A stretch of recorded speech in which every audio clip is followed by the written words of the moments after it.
Un punto y seguido porque Álvaro trae una cosa que me parece interesante, que es la oposición se opone, valga la redundancia, al proyecto de Pedro Sánchez de postergar.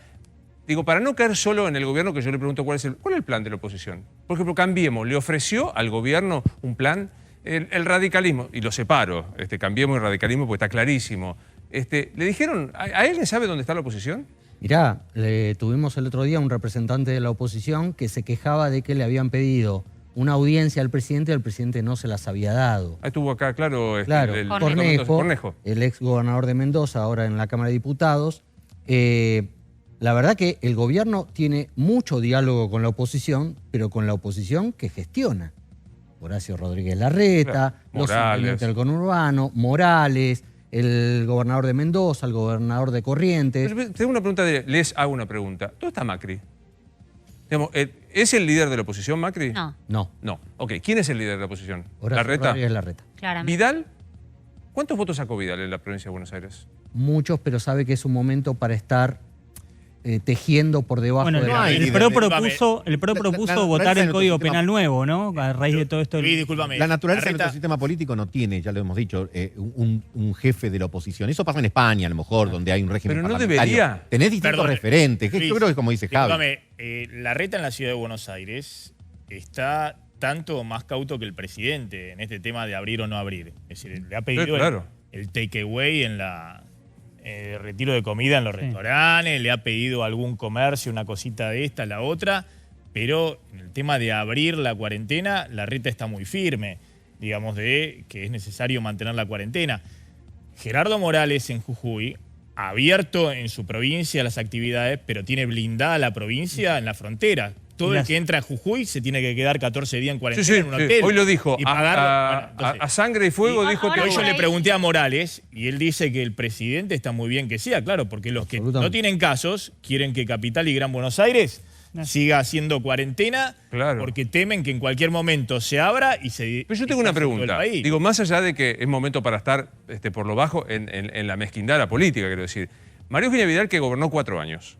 Digo María Eugenia Vidal porque es la primera que me viene, porque es una referente importantísima. Que gobernó 4 años. ¿No debería acercarse con sus técnicos, con los que gobernó, y decirle, Axel, yo te propongo esto? Me pongo a disposición tuya. Está colaborando con Larreta, eso lo contamos. Pero no debería colaborar porque... es pregunta, por ahí una... No está muy abierto el gobierno de la provincia con los equipos de María Eugenia Vidal. Salí públicamente. O sea, es decir, nosotros, los que acabamos de gobernar y aspiramos a volver a gobernar, supongo que María Eugenia Vidal debe aspirar a volver a tener un cargo ejecutivo, les ofrecemos este plan. El argumento que plantean es apoyar el plan del gobierno. O sea, están todos de acuerdo con el gobierno, con el no plan. Ahora, ¿sabes dónde vas a ver a la oposición? No, con el plan sanitario. ¿Sabes dónde vas a ver? Quedémonos quietos hasta que nos avisen. ¿Sabes dónde vas a ver a la oposición? Ahora cuando el Congreso empieza a funcionar, supuestamente tienen un montón de cuestiones para tratar, de proyectos para tratar, entre otros que va a pasar por el Congreso, el Consejo Económico y Social, pero aparentemente vamos a empezar a ver en acción a la oposición que ya estuvo debatiendo en el Senado y estuvieron limando algunas asperezas porque no sabían cómo iban a hacer las sesiones, si presenciales, si mixtas, discutieron con Cristina Kirchner cuántas horas, cómo lo iban a llamar, si iba a ser durante la pandemia, pero me parece que se va a volver a ver en la actividad legislativa un poco la presencia de estas caras que se estuvieron perdiendo hasta ahora. Me voy de seguida a Estados Unidos y a Brasil, pero sí, Nacho. Sí, el gran problema que tiene la oposición básicamente es la fragmentación. Por un lado, el ala más dura, Mauricio Macri, Patricia Bullrich, que proponen endurecer las penas a propósito del debate por los presos y que se vote el Código Penal que había dejado presentado el gobierno anterior. Mientras tanto, Larreta, que tiene evidentemente algunas diferencias con el gobierno nacional, está en esa encerrona. Si da un pasito más y hace alguna propuesta que tal vez no quede tan bien en el gobierno nacional, se para de la vereda de enfrente. Y la estrategia hoy no es pararse de la vereda de enfrente. Están ya con nosotros Gustavo Seguiré en el Brasil y Adrián Saque en los Estados Unidos. Adrián, buenas noches. Empiezo por algo que fue una noticia que conmovió, que es la que todos estamos esperando, y vos me dirás cuánto de verosimilitud tiene. Dijo Donald Trump, antes de fin de año tenemos una vacuna. Buenas noches, ¿cómo estás? Buenas noches, Luis. Así es, así lo dijo anoche Donald Trump, pero más que nada como un signo esperanzador, ¿no? O si no desesperado ya, como para tapar lo que dijo del desinfectante, de inyectarse desinfectante. Pero no, él cree que efectivamente puede llegar a haber una vacuna porque eso es lo que le ha dicho su comité médico. No obstante, la doctora Deborah Birx, que es la coordinadora del equipo del coronavirus del gobierno, dijo que esa vacuna va a estar en enero y en los papeles, o sea, no en la práctica todavía. Tratan de no esperanzar a la gente con la aparición de una vacuna y sí en tener más control en esta apertura que comenzó hoy aquí en los Estados Unidos en 28 de los 50 estados. La apertura económica estamos hablando y que hace temer que de tener 2.000 muertos al día como estuvimos teniendo en toda la última semana, pasemos a tener 3.000 en junio. O sea, peor todavía de cómo estuvimos hasta la semana pasada y con la curva que venía bajando volviendo a subir. Ese es el escenario que tenemos Estos ahora. 28 estados, Adrián, que reabren alguna actividad económica. Sé que es muy difícil dar una norma general, pero esencialmente, ¿qué se puede hacer a partir de ahora en estos 28 estados? Bueno, como bien dijiste, es difícil, pero tenemos, por ejemplo, aquí, muy cerca de donde estoy, abrieron 5 shopping centers a donde podés entrar con control de temperatura y con una capacidad limitada de gente, ¿no? Manteniendo distancia social siempre, con barbijo, etcétera. También podés ir en casi todos estos estados a los restaurantes, aunque solo ocupando entre un 25 y un 50% de su capacidad. Y también podés ir a los negocios. ¿Sabés cuáles están teniendo mucho éxito? La gente sí se anima a ir a los restaurantes. Solo un 10% de la clientela habitual se animó a volver. Por ejemplo, aquí hace una semana ya que se puede, ¿no? No se está animando a volver. Pero ¿sabés cuál está teniendo éxito? Los lugares que venden electrónicos y ropa. ¿Esto por qué? Si lo puedo comprar por internet. Claro, lo que pasó es que Amazon e eBay, por nombrar a dos de los grandes distribuidores de mercadería en internet, están tardando entre 3 semanas y un mes en enviarte lo que antes te enviaban en 2 o 3 días como mucho, ¿no? Entonces, la gente que está apurada por comprar algo va a comprarlo personalmente. Gustavo, contame en el Brasil, ¿cuál es la perspectiva, cuál es el plan que se traza allí en el Brasil? Buenas noches, Luis, a todos. Aquí hay un plan por provincia, por estado y por municipio. Haciendo una comparación con lo que decía Adrián, 19 estados, 19 provincias, perdón, 19 ciudades, disculpe, 19 ciudades permitieron la apertura de 43 shopping centers.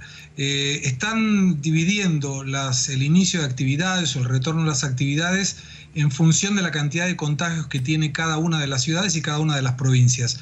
Las provincias del sur de Brasil, más próximas a Argentina, tienen menos índice de contagio, salvo San Pablo, que es obviamente la provincia que tiene más contagios. Y en Amazonas, donde el sistema de salud público está bastante colapsado, curiosamente a partir de hoy volvieron al trabajo en la zona franca de Manaus 50.000 operarios. La previsión es que hasta fin de semana vuelvan a trabajar 35.000 más sobre una cantidad total de empleados en la zona franca de 500.000. O sea, todavía es muy moderada la vuelta, pero se empieza a notar alguna actividad económica nuevamente porque no tiene Brasil cómo parar.